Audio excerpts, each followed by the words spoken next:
সম্মানিত নেতৃবৃন্দ, সমবেত সুধীমণ্ডলী, দেবীনগর ইউনিয়নের তরুণ ছাত্র এবং যুবক ভাইরা, সাংবাদিক বন্ধুগণ, সবাইকে জানাই আমার আন্তরিক শুভেচ্ছা এবং সালাম।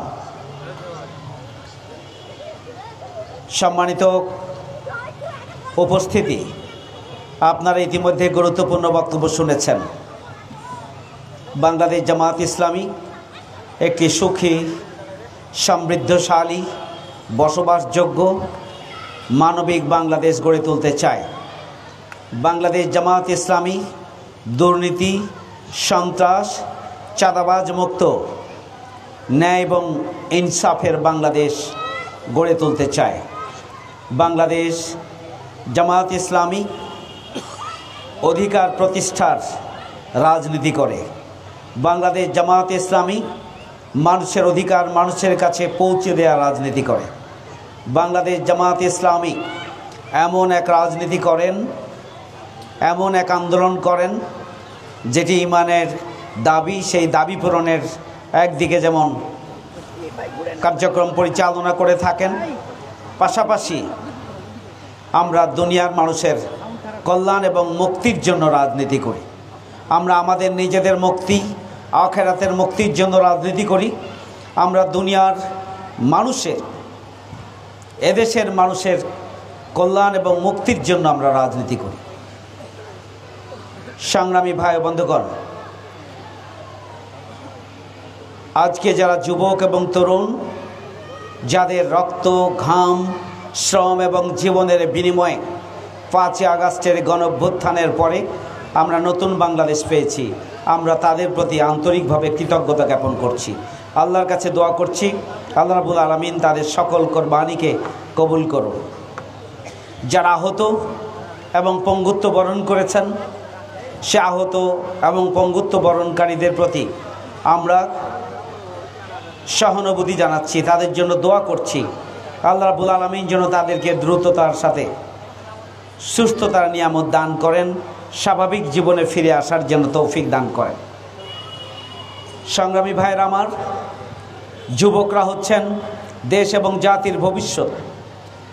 একটা জাতিকে যদি সঠিক পথ দেখাতে হয়, তাহলে সেই জাতির তরুণ প্রজন্ম, যুবক এবং ছাত্র যারা, তাদেরকে কেন্দ্র করেই পরিকল্পনা গ্রহণ করতে হয়।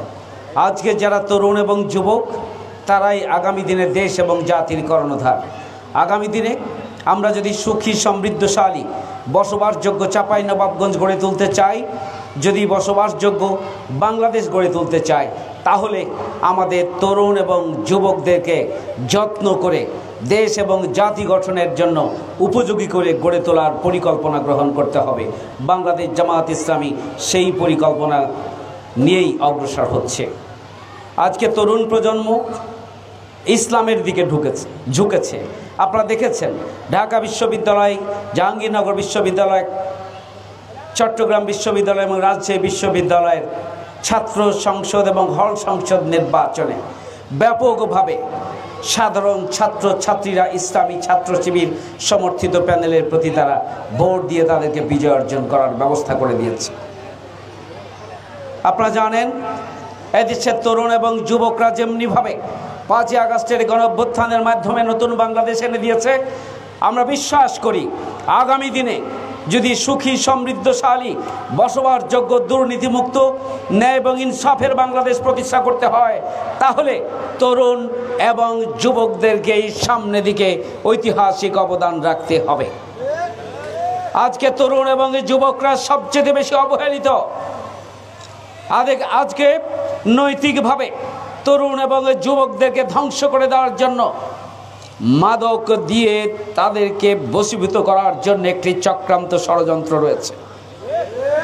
তরুণ প্রজন্মের হাতে অস্ত্র তুলে দেওয়া হচ্ছে, তরুণ প্রজন্মের হাতে নারী তুলে দেওয়া হচ্ছে, নৈতিক অবক্ষয় সৃষ্টির মাধ্যমে আগামী দিনের বাংলাদেশ যাতে করে পৃথিবীর মানচিত্রে মাথা উঁচু করে দাঁড়াতে না পারে, সেই জন্য তরুণ প্রজন্ম নিয়ে রয়েছে আমাদের প্রতিবেশী রাষ্ট্রের এবং দেশের অভ্যন্তরে, যারা দেশ এবং জনগণের কল্যাণকে বিবেচনা করার বাইরে তারা ব্যক্তি এবং দলীয় স্বার্থকে বিবেচনা করে, তাদেরও একটি চক্রান্ত ষড়যন্ত্র রয়েছে। বন্ধুরা আমার, আমরা বাংলাদেশ জামায়াত ইসলামী তরুণ এবং যুবকদেরকে নিয়ে আমাদের ব্যাপক ভিত্তিক পরিকল্পনা রয়েছে।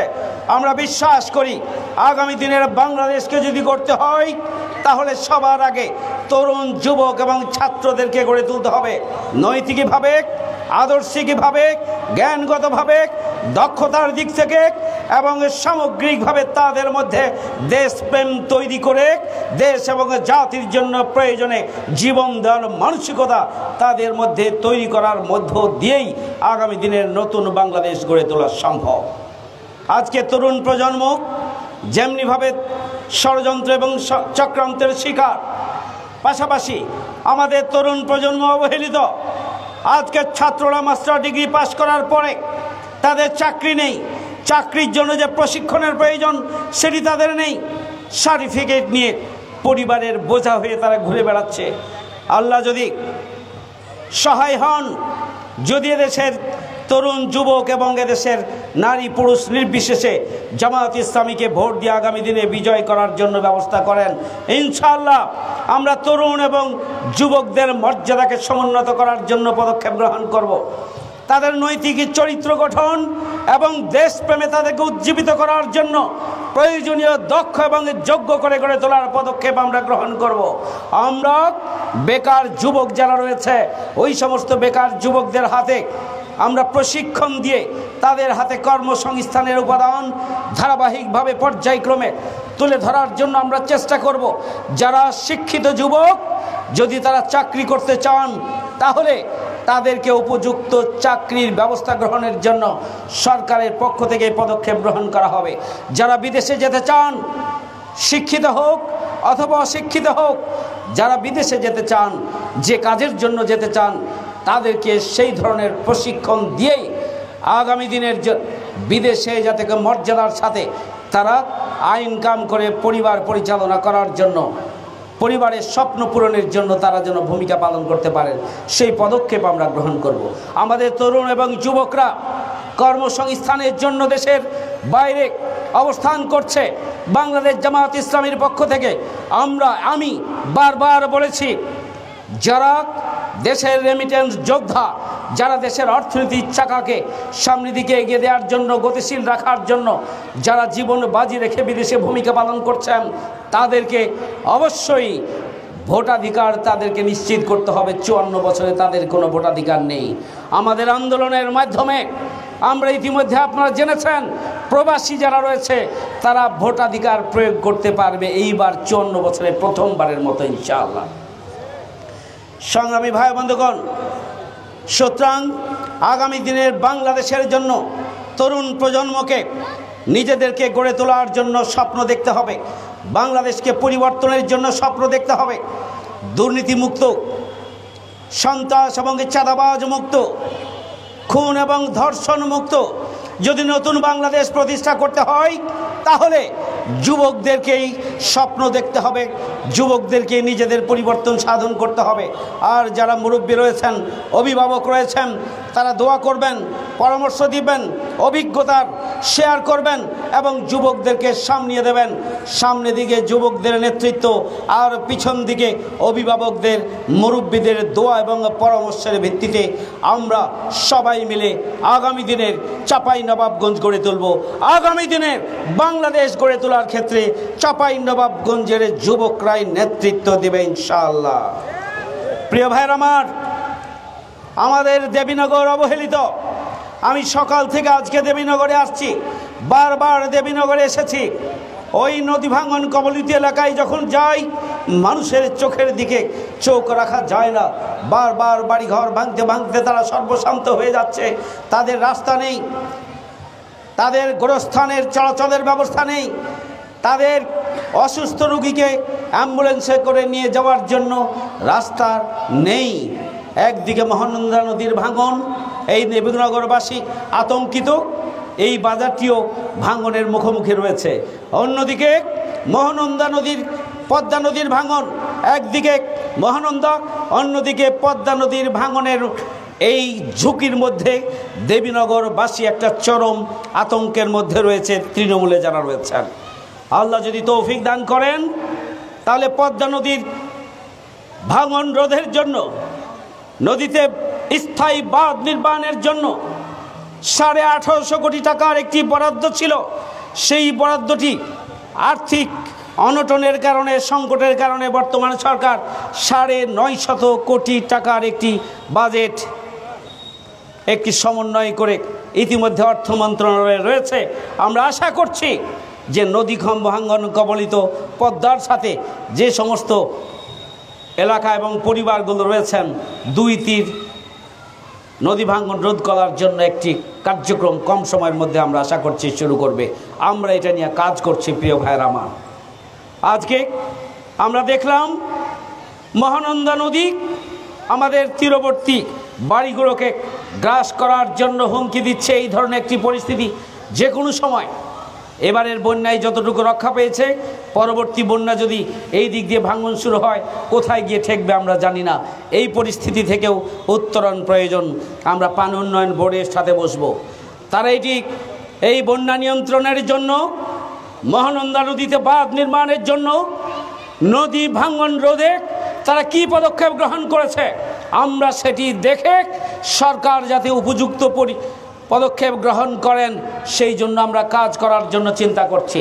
আমরা পথে ঘুরলাম, দেবীনগর এবং দিয়াড়ের বিভিন্ন ইউনিয়নগুলোর রাস্তাগুলো আজকে ক্ষত বিক্ষত, বিপর্যস্ত। এখানে বৃষ্টি হলে জলাশয় হয়ে যায় এবং স্বাভাবিক জীবনযাত্রা ব্যাহত হয়। প্রিয় ভাইয়ের আমার, আমরা যদি আল্লাহ তৌফিক দান করেন, যদি আপনারা খাদেম হিসাবে যদি আগামী দিনে জনগণের জন্য কাজ করার সুযোগ দেন, যদি আল্লাহ রহম করেন, তাহলে ইনশাআল্লাহ অবহেলিত জনপদের যে সমস্ত রাস্তাঘাট রয়েছে, এই রাস্তাঘাটগুলোকে মেরামতের জন্য আমরা পদক্ষেপ গ্রহণ করব। ইতিমধ্যেই আমরা 6 নাম্বার থেকে 8 নাম্বার যেতে যে রাস্তা, সে রাস্তার জন্য আমরা কাজ করছি। এখানে একটি ব্রিজের প্রয়োজন, সেই ব্রিজটির জন্য আমরা বিশেষ উদ্যোগ নিয়ে কাজ করব ইনশাআল্লাহ। আমরা আগামী দিনে যদি নির্বাচিত হই, তাহলে পদ্মা নদী এবং মহানন্দা নদীর তীরবর্তী এলাকাগুলোকে পর্যটন কেন্দ্রে পরিণত করা হবে। বাঁধের পাশ দিয়ে প্রশস্ত রাস্তা নির্মাণের মধ্য দিয়ে জনগণকে স্বাভাবিক জীবনে চলাচল করার জন্য একটি সুযোগ করে দেওয়ার পদক্ষেপ আমরা নিব ইনশাআল্লাহ। আল্লাহ যদি তৌফিক দান করেন, তাহলে আমরা দিয়াড় উপজেলা গঠনের জন্য আমরা স্বপ্ন দেখছি আগামী দিনে ইনশাআল্লাহ। দিয়াড় অঞ্চলের ইউনিয়নগুলোকে নিয়ে আমরা দিয়াড় উপজেলা গঠন করার জন্য আমরা পদক্ষেপ গ্রহণ করব। তাহলে দিয়াড় অঞ্চলের মানুষের জীবনমানের উন্নয়ন হবে এবং সার্বিকভাবে রোড ঘাট, অফিস, আদালত থেকে শুরু করে সব দিক থেকে মানুষ উপকৃত হবে। সুতরাং আসুন, আগামী দিনে একটি সুখী, সমৃদ্ধশালী নতুন বাংলাদেশ যদি গড়ে তুলতে হয়, ন্যায় এবং ইনসাফ ভিত্তিক বাংলাদেশ যদি গড়ে তুলতে হয়, যদি দুর্নীতি, সন্ত্রাস এবং চাঁদাবাজ মুক্ত, টেন্ডারবাজ মুক্ত নতুন বাংলাদেশ নতুনভাবে চাঁপাইনবাবগঞ্জকে যদি গড়ে তুলতে হয়, তাহলে দাঁড়িপাল্লায় ভোট দিয়ে আগামী দিনে জামাত ইসলামীকে সংসদে পাঠানোর ব্যবস্থা গ্রহণ করতে হবে। সেই জন্য তরুণ এবং যুবকরা মুরব্বীদের পরামর্শ নিয়ে ঐতিহাসিক অবদান রাখবেন এবং আমাদের বিজয় এই দেবীনগর থেকেই শুরু হবে ইনশাআল্লাহ। সেই প্রত্যাশা ব্যক্ত করে আমার কথা এখানে শেষ করছি। ভালো থাকবেন সবাই। আল্লাহ হাফেজ। বাংলাদেশ জিন্দাবাদ, বাংলাদেশ জামাত ইসলামী জিন্দাবাদ। যুব সমাজের উত্তরণ এবং বিপ্লবের মধ্য দিয়েই